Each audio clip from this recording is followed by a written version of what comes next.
नमस्कार, मैं नरेश शौकीन। हरियाणा के किसान बेहद गुस्से में हैं दोस्तों, और उनके आक्रोश का शिकार होना पड़ रहा है हरियाणा के farmer deputy chief minister Dushyant Chautala को।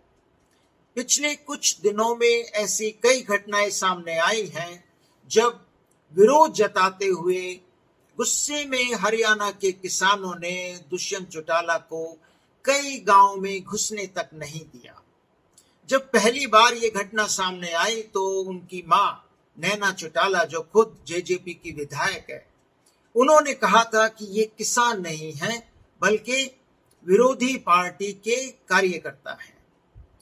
शुक्र मनाइए कि जिस तरह किसान आंदोलन के दौरान सोशल मीडिया पे ट्रोल आर्मी, लंपट ट्रोल आर्मी ने किसानों को आतंकवादी, खालिस्तानी, आंदोलनजीवी सरीखे खिताबों से नवाजा था, अब की बार कम से कम उन्हें आतंकवादी नहीं बताया गया।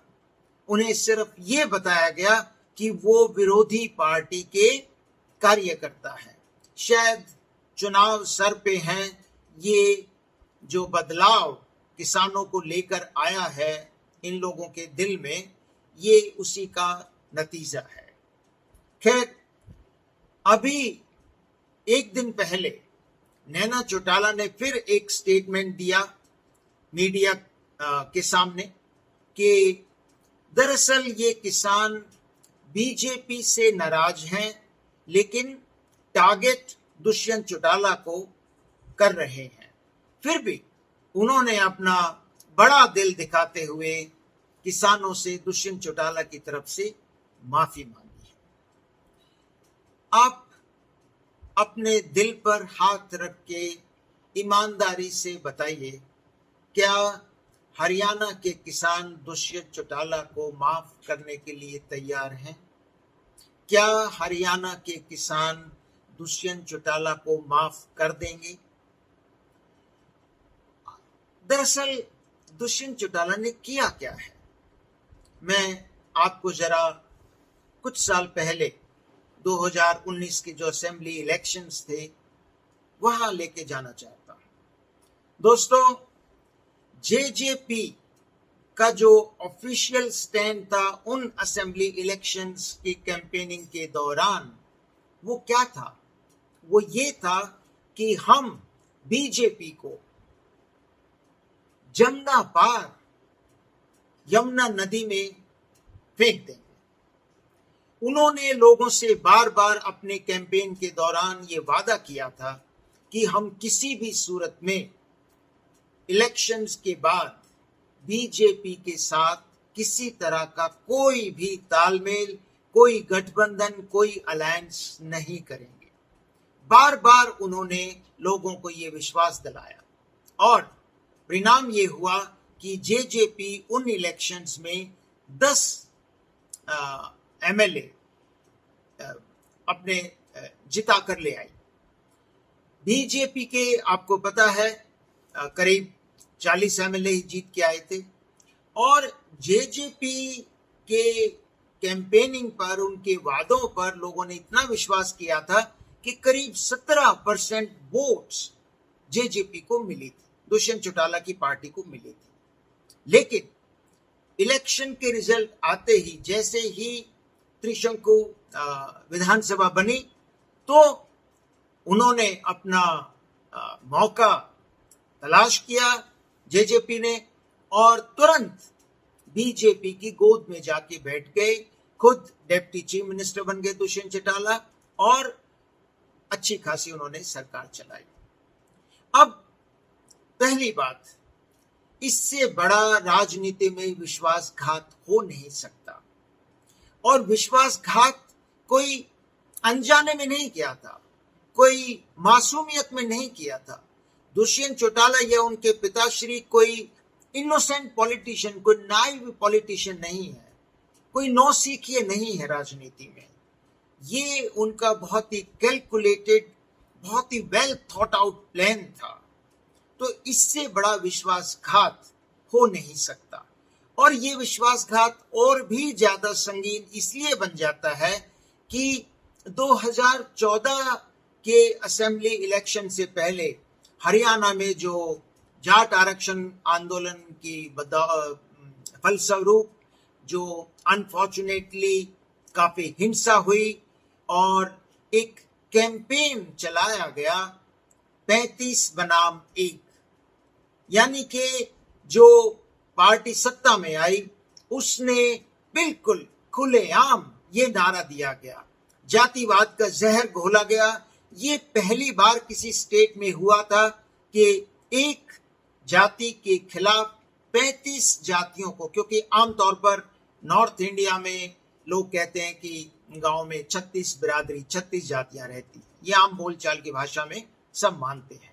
पहली बार ऐसा हुआ था कि एक जाति के अगेंस्ट 35 जातियों को गोलबंद किया गया, तो एक जातिवाद का जहर घोला गया था। 2019 के असेंबली इलेक्शंस में ये 35 बनाम 1 का नारा पूरी तरह कामयाब नहीं हुआ, इसीलिए बीजेपी की सिर्फ 40 वोट रह गई। इसलिए दुष्यंत चौटाला ने जो कदम उठाया 2019 के असेंबली इलेक्शंस के बाद, बीजेपी के साथ जो अलायंस किया, लोग बिल्कुल ये विश्वास कर ही नहीं सकते थे कि कोई उनको इतना बड़ा धोखा दे सकता है। अब 6 महीने बाद इलेक्शंस हैं, लोकसभा के इलेक्शंस, उनका कैंपेन चल ही रहा है। दुष्यंत चौटाला की पार्टी और बीजेपी का गठबंधन टूट चुका है और दुष्यंत चौटाला सत्ता से बाहर है। लोग आमतौर पर पॉलिटिशियंस एक चीज का फायदा उठाते हैं, उनके दिमाग में हमेशा रहता है कि जो लोगों की, पब्लिक की जो यादाश्त है वो बहुत ही शॉर्ट लिव्ड होती है, वो बहुत जल्दी लोग भूल जाते हैं। लेकिन अब की बार लोगों ने याद रखा, किसान आंदोलन के दौरान जो अजय चौटाला, दुष्यंत चौटाला के पिता, और खुद दुष्यंत चौटाला का जो व्यवहार था किसानों को लेके, दुष्यंत चौटाला ने इन्हें नकली किसान बताया गया था, तो वो उनकी यादाश्त तरोताजा है, उनके जख्म हरे हैं।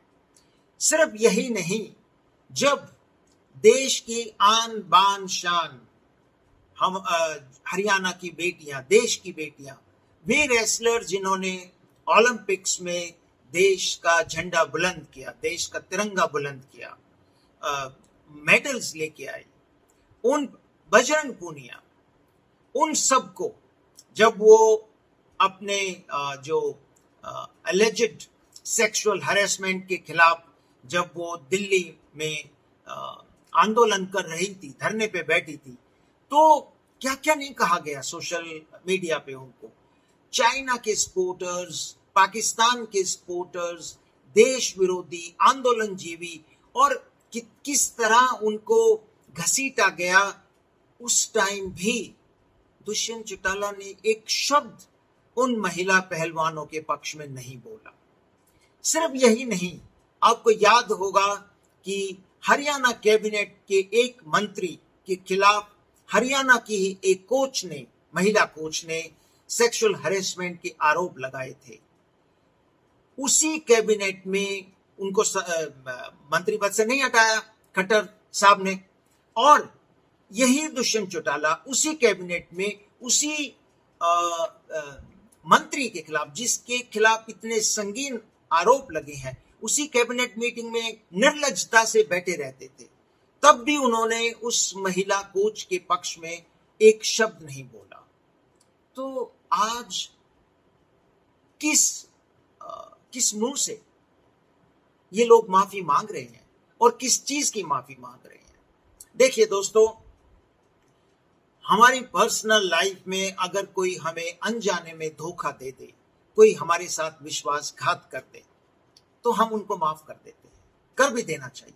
लेकिन अगर कोई जानबूझकर एक कॉन्स्पिरेसी के तहत, एक साजिश के तहत, एक प्लानिंग करके, एक योजनाबद्ध तरीके से अगर हमारे साथ विश्वासघात करे और फिर भी हम जानबूझकर हम ये जानते हुए कि उसने डेलिब्रेटली एक प्लान बनाकर हमारे साथ विश्वासघात किया है, हम उसको माफ कर दें, तो उस शख्स के हौसले बुलंद होंगे, वो बार बार वैसा ही काम करेगा।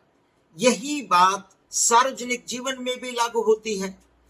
लोकतंत्र में अगर नेताओं के विश्वासघात को पब्लिक यूं ही नजरअंदाज करती रही, इग्नोर करती रही, उनको भूलती रही, उनको माफ करती रही, तो लोकतंत्र खत्म हो जाएगा।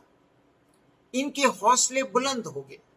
कम से कम एक बार तो ऐसे नेताओं को एक ऐसा करारा, एक ऐसा जबरदस्त सबक सिखाया जाना चाहिए ताकि वो दोबारा लोगों के साथ विश्वासघात करने से पहले 50 बार सोचे। आप इस बात पे एक डिस्पैशनेटली, भावनाओं में बहकर नहीं, आप रैशनली इस बात पे गौर कीजिए, क्या दुष्यंत चौटाला का विश्वासघात माफी लायक है?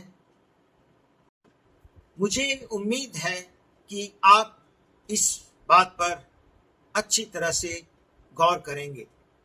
नमस्कार।